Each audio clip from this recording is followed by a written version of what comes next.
බුදුරජාණන් වහන්සේ දේශනා කොට වදාළේ දිවි හිමියෙන් ප්‍රාණඝාතයෙන් වළකිනවා කියලා පොරොන්දු වෙන්න කියලා. දිවි හිමියෙන් පන්සිල් කඩන්නේ නැහැ. ඒ කියන්නේ මගේ ජීවිතේ ගියත් මම මැරුවත් මං සිල්පදයක් කඩන්නේ නැහැ කියන පොරොන්දුවයි දිවි හිමියෙන් කියලා කියන්නේ. එතකොට අපි අභිඥාවක් තියන අයත් නෙමෙයි. ලොකු ප්‍රඥාවක් පහළ කරගත්ත අයත් නෙමෙයි.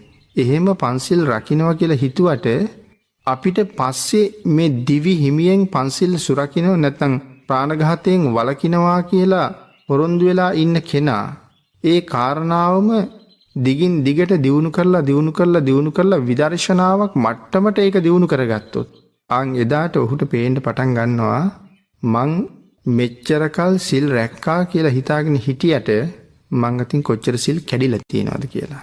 සිල් රකින්නවා කියලා අද හිතාගෙන හිටියට සිල් කැඩෙන ප්‍රමාණය පේන්න පටන් අරගෙන තමන්ටම තමන් ගැන ලැජ්ජාවක් ඇති වෙනවා.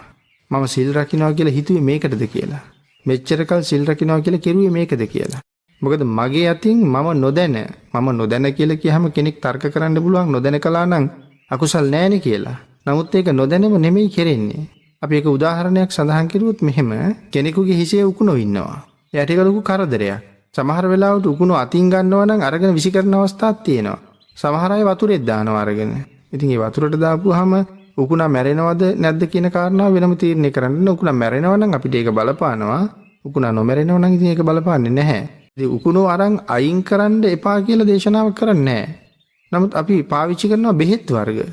ඒ බෙහෙත් වර්ග සමහරට ගල්වලා විනාඩි 5ක් 10ක් ඉඳලා ඔළුව හොදන්න කියනවා. විනාඩි 5ක් 10ක් ඉන්න කියන කාරණාව තුල මං යොදාපු බෙහෙතට උකුණා මැරෙනවද? නැත්නම් ලේනියා පුපුරනවද? කියන කාරණාව පිළිබඳව සැලකිලිමත් වෙන්න වෙනවා.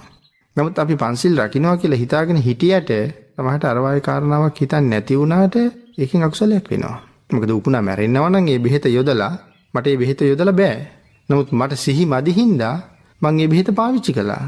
ඒකයි සඳහන් කළේ දිවි හිමියෙන් සීල් රකින්නවා කියලා හිතාගෙන හිටියට සිහි මදි නිසා කොච්චර අකුසල් කෙරෙනවද අපි අතින්. කොයිතරම් බලපානවද මේ කාරණාව අපිට. මනා සිහියක් එතෙන්ට අවශ්‍ය නිසා තමයි බුදුරජාණන් වහන්සේ දේශනා කළේ හැම වෙලාවෙම සතර සතිපට්ඨානයකුත් ජීවිතේ වැඩෙන්න ඕනේ නිරන්තරයෙන් සිහි තියෙන්න ඕනේ කියලා. ඒ කාරණාව වටිනවා ඒ වගේ දේවල් දැනගන්න. හැබැයිම කුසල ස්කන්ධයක් රැස් වෙනවා ඒ සිහියත් එක්ක.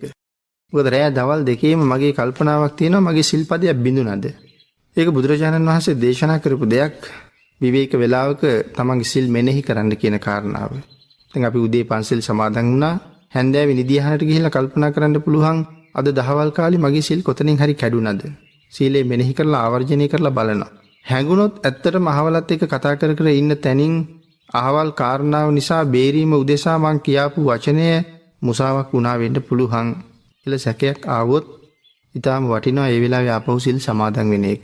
සැකයක් මතුරුත් මං ආපහු සිල් සමාදන් වෙනවා.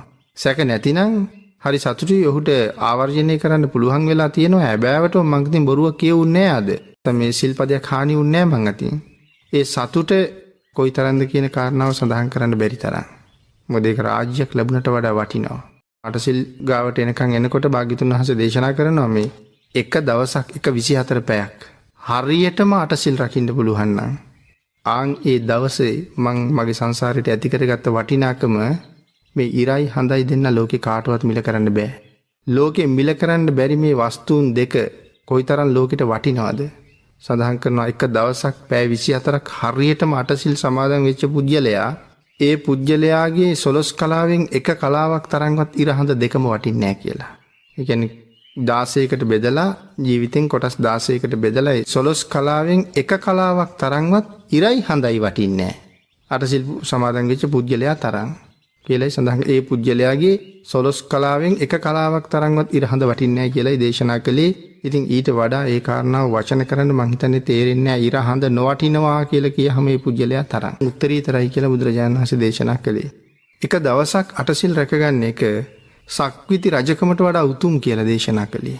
මොකද සක්විති රජකමට වඩා උතුම් කියලා දේශනා කළේ මේ උතුම් සීලය දෙව්ලොවම උපද්දවනවා. මේ අෂ්ටාංග සීලය, පංච සීලය මේක හරියටම රැකගත්තොත් දෙව්ලොවම උපද්දවනවා. දෙවියන්ට කිසිම ලෙඩක් නැහැ. යටත් පිරිසෙන් සම්ප්‍රතිශියාවක්වත් නැහැ. නමුත් සක්විති රජුරවන්ට උණත් හැදෙනවා. හෙම්බිරිසාවත් හැදෙනවා. කැස්සත් හැදෙනවා. තුනටිය වේදනාවක් හැදෙනවා. කායික වේදනා මොනවද මිනිස්සෙකුට හැදෙන්නේ? සක්විති රජුරවන්ටත් ඒ ඔක්කොම හැදෙනවා. හැබැයි දෙවියන්ගේ කොන්දක කියන්නේ නැහැ. දෙවියන්ගේ තුනට ඉරි දෙන්නේ නැහැ.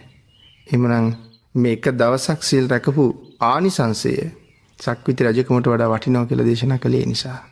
එහෙමනම් උදේ සමාදන් වෙච්ච සීලේ හැන්දෑවේ ආවර්ජනය කරලා නිවැරදි කියලා දැනගත්තාම පහුවදා උදෙත් ඒක ආවර්ජනය කරනවා. මොකද රැයට කොහොමද සිල් කැඩුන්නේ නැහැ මන් නිදාගෙන හිටියේ. එහෙම දවස් ගාණක් සිල් ආරක්ෂා කරගත්ත පුජ්‍යලයකට තියෙන සතුට කොච්චරද කියන කාරණාව වචන වලින් සඳහන් කරන්න බැරි තරම්.